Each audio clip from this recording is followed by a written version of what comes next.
Hi, and welcome back to another episode of HudPilot. I've been at this for about 6 months now, and we're going to take a look at some of the stuff that I've gone through in the last 6 months. I know a lot of folks say, oh, this is quite easy. Go out there, film the video, just get it done, get it out there.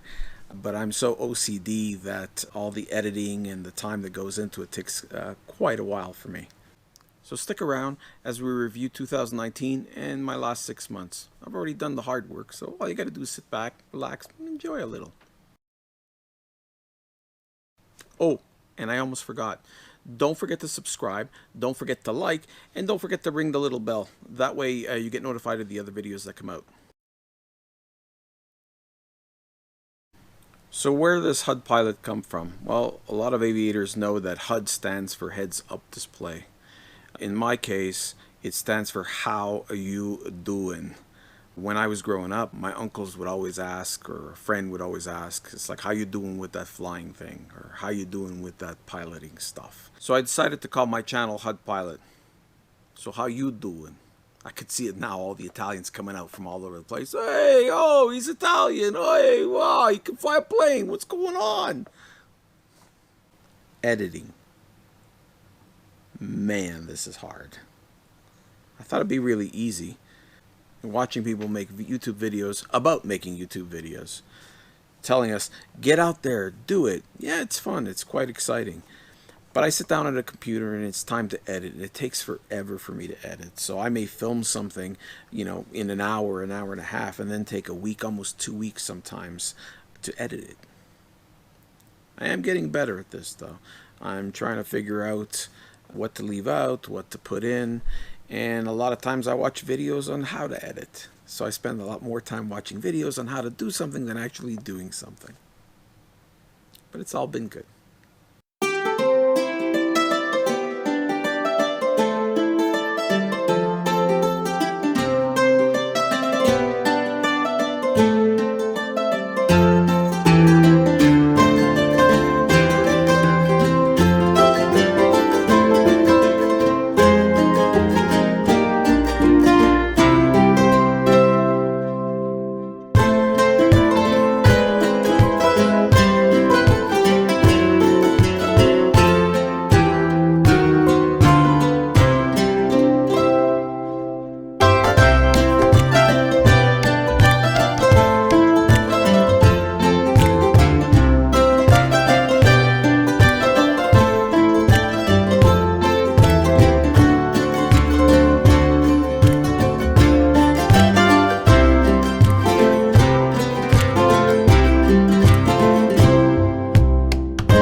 In the end, for me, it's all about flying.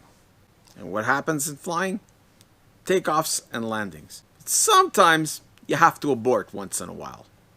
So let's go through a regular flight. You're all excited. You wake up in the morning. You get to the airport, prepare the plane. Get in there, start the engine, get to the edge of the runway, apply the brakes, full power, release the brakes, and down the runway you start barreling. Only to decide, maybe I need to stop and try again.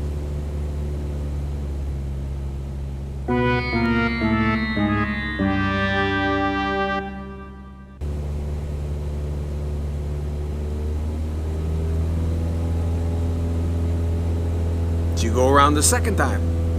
Line up, it's going through your head, and go.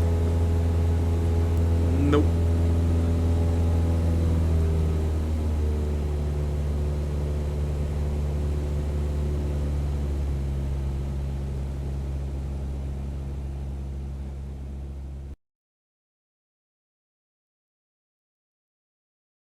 However, no matter how many times you abort a takeoff, it only takes one good takeoff to make you feel good about yourself. Sierra Zulu rolling on 28 with a right turn out.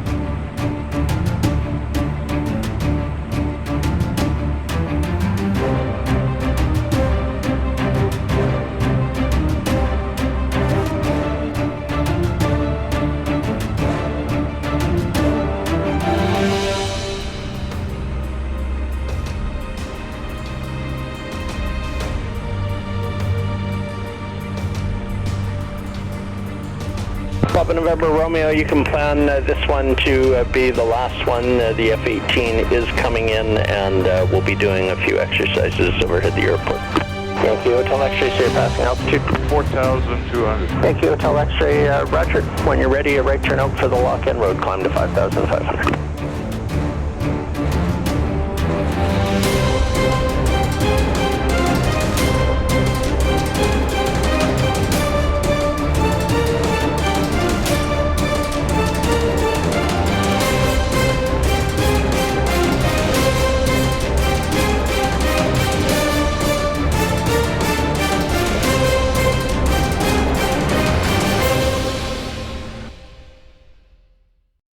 Of course, you can't show clips of takeoffs without clips of landings.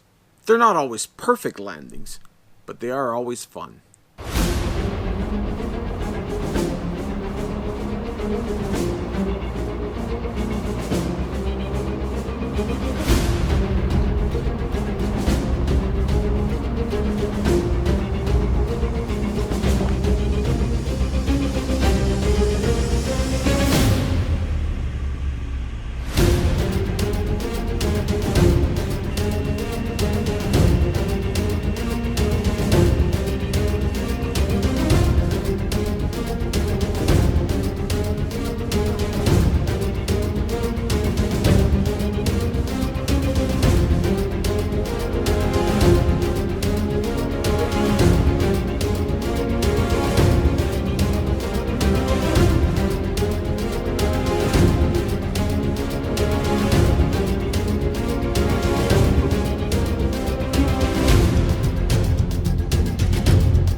That landing was so bad, it requires its own news segment.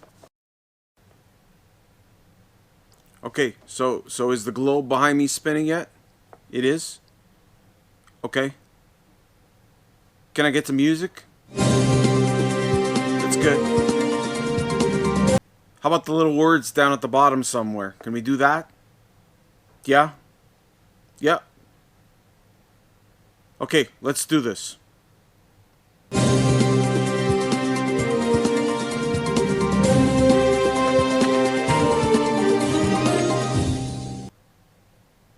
Good evening, ladies and gentlemen. This is about Tony bouncing the plane. It happens once in a while. But just to emphasize it, we're going to play it in slow mode and make him feel bad about it all. We can see that he suddenly has a very strong crosswind. However, coming in for the landing, a bounce. What looks to be, yep, another bounce. Well, that's it, folks. If there's one thing you can't get away with not doing when you own an aircraft, is maintenance. No choice, gotta do it. So what did I get to do this year? Aside from the annual inspection and, oil changes and cleaning spark plugs and stuff like that, which is normal for any aircraft, this year I got to swap out the brakes and brake pads and test a bunch of stuff there. I got to swap out all the seals on all the hydraulics on the airplane, since the original hydraulics were assembled back in the 90s and I finished building my plane in 2014. Things started to leak a little, so I decided to change it all out. So that was lots of fun, actually. It was interesting. I learned something new there. I also got the gear legs repainted. That means I got to take the wings off and dismantle the plane. It had been the first time since I initially put it together back in 2014. In 2020, I plan on changing the spark plugs.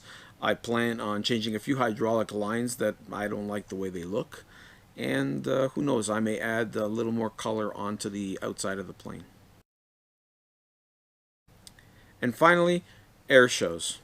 I had planned on attending quite a few air shows this past year. Unfortunately, I couldn't. My work schedule and weather didn't allow me to do so. I did manage to get to Sun and Fun flying on the airliners and took a few pictures. And again, quite a few places that I visited before I ever got GoPros or cameras of any sorts. So I'm hoping to fly to quite a few places this year in 2020. I would like to fly over the Rockies and land in Vancouver somewhere. I'm planning to fly back east to Montreal with my plane again, go over the exact same flight that I did when I originally brought the plane out from Montreal. I'd like to go down to Sun and Fun, Oshkosh, of course, and who knows, if I'm lucky enough, maybe down into the Bahamas with the plane. So I'm hoping you guys stick around. Tell your friends about it. Don't forget to subscribe, like all the time, and see you next time.